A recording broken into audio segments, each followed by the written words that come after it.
Hi, welcome back to Guess Again Gaming. So today I'm going to do a review of a game which I'm going to do over several parts, not for the usual reason where I'll play into a game and sometimes I'll play quite a few different parts of the game and sometimes I'll keep playing it and give ongoing updates.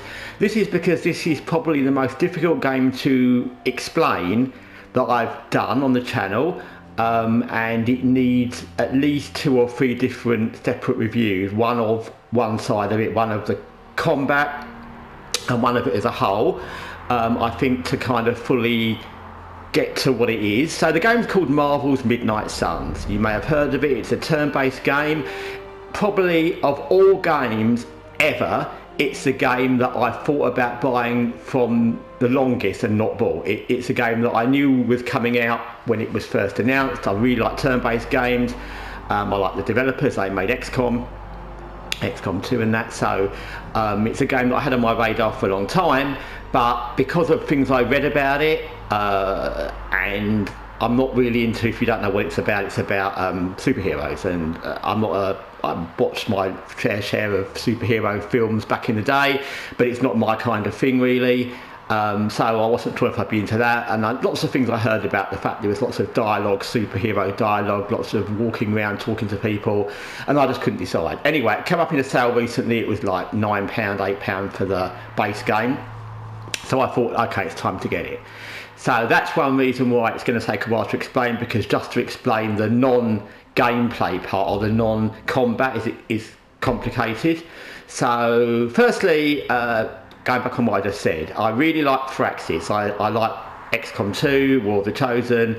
They showed in that, I'm not saying it's a perfect game, but they showed that they could make a turn-based game and understood exactly what was necessary, the right pacing, the right kind of mods, the right kind of character creations, everything. So I'm not saying it's a perfect game, of course it's not, but I think it's one of the standard of turn-based games everyone looks at, and rightly so. So that was part of the thing. Now, as I said, I'm not a superhero person, and this game is about the Midnight Suns, who I've never heard of. I don't know if it's a thing they made up for this game or a thing that's part of Marvel lore. I don't mind, it's nothing to do with me. And I don't know, and it doesn't really matter. You don't need to know it to play this game. But I had no idea. Some of the characters in it, Spider-Man's in it. Of course, I know Spider-Man. I've watched Spider-Man movies before. Some of them I was aware of. Blade's in this. I knew him from the Wesley Snipes movie, which I watched a long time ago. Some of them I kind of know by name, like Iron Man, but I've never seen the movies, and some of them I have no clue who they are at all. So that's where I'm coming from. Now, I don't know whether that's helpful or not in the context of playing the game. What I mean by that is, I didn't know any of these, and I had no particular feeling about superheroes or Marvel or any of these characters and how they should be portrayed coming into it. And that may have helped me, because lots of things I read were, if you don't like superheroes, you won't like it.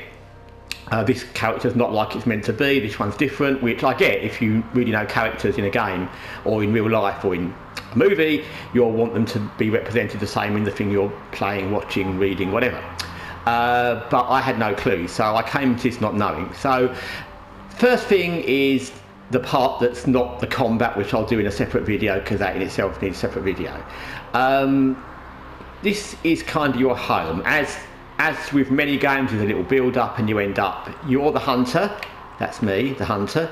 You're resurrected from a mausoleum because they need someone to fight. Actually, it's her mother called Lilith, who's a demonic or a demonish kind of superhero or anti-hero.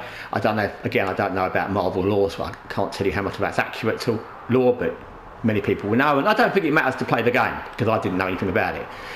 You can pick quite a few customizable abilities. You can pick your sex, you can pick how they look, hair colours, hairstyles, face designs, things like that. Clothing, you get a sort of bog standard for the superhero part of you and the walking around the base part, and you get to upgrade those or buy new bits. There's lots and lots of options for that.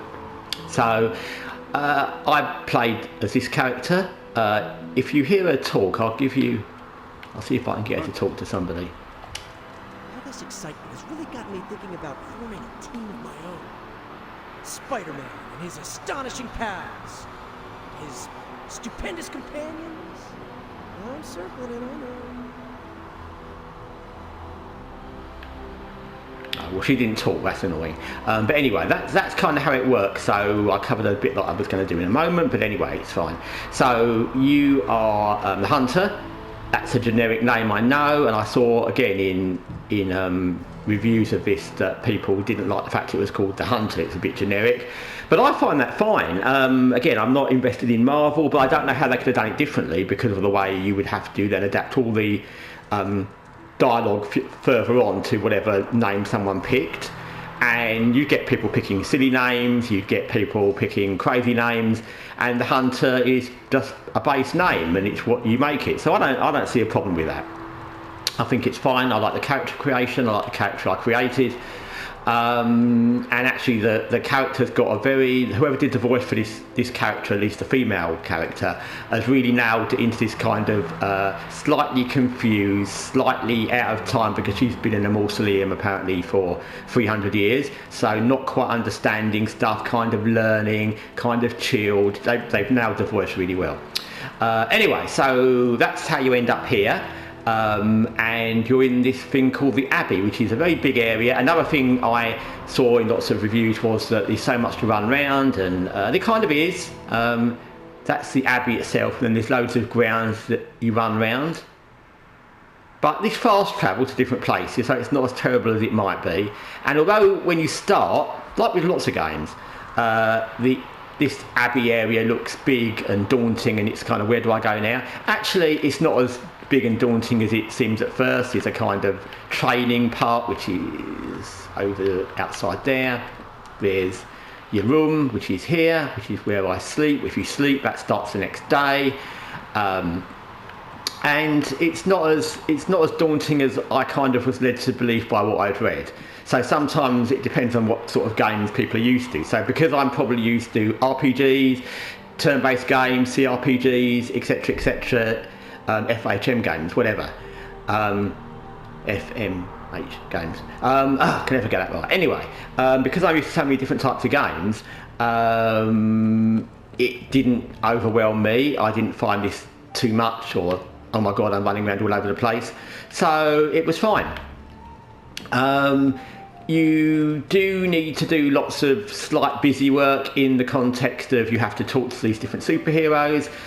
You can chat to them about their problems. You can make friends. The more you upgrade the friend ability, that helps your abilities and their abilities, which I'll touch on in another video.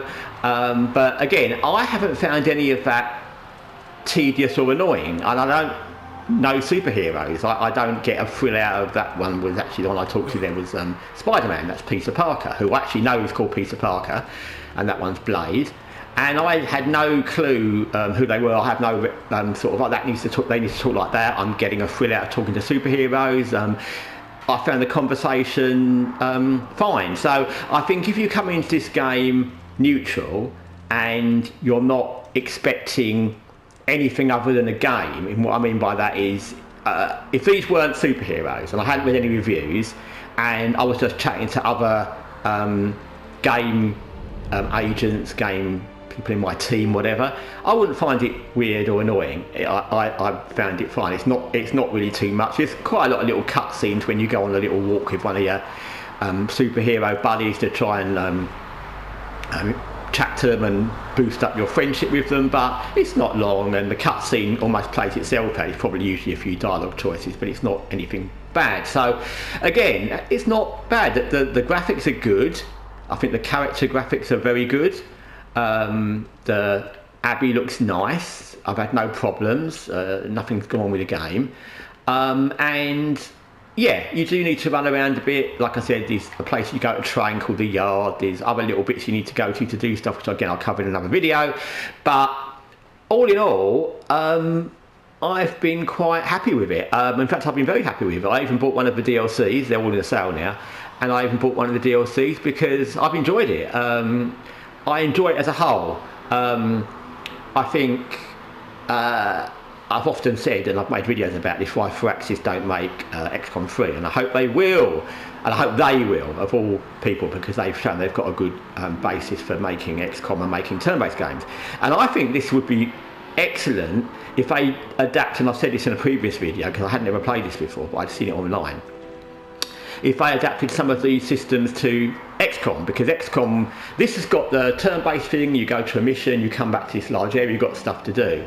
And I think XCOM could like learn from part of that. Not all of it, you don't want in XCOM this amount of talking to people and walking around exactly, but I think, you know, rather than that flat spaceship design where you've got the bridge and the engineering and the research labs and the armory, that could be a place you walk around and you could like talk to other agents or talk to Shen or talk to Bradford, whoever. So I think that these things from this that they could learn. I think in this the balance of combat to the rest of it is a little bit out because you can only do one mission a day and then you have to go back to sleep and start the next day, and it's usually a little bit of busy work to do every day. But again, it's not terrible, I just think it's a little bit out of balance. Maybe you should have done 2 in a day. I don't know how I do it differently, but yeah, I like it. I like it a lot actually.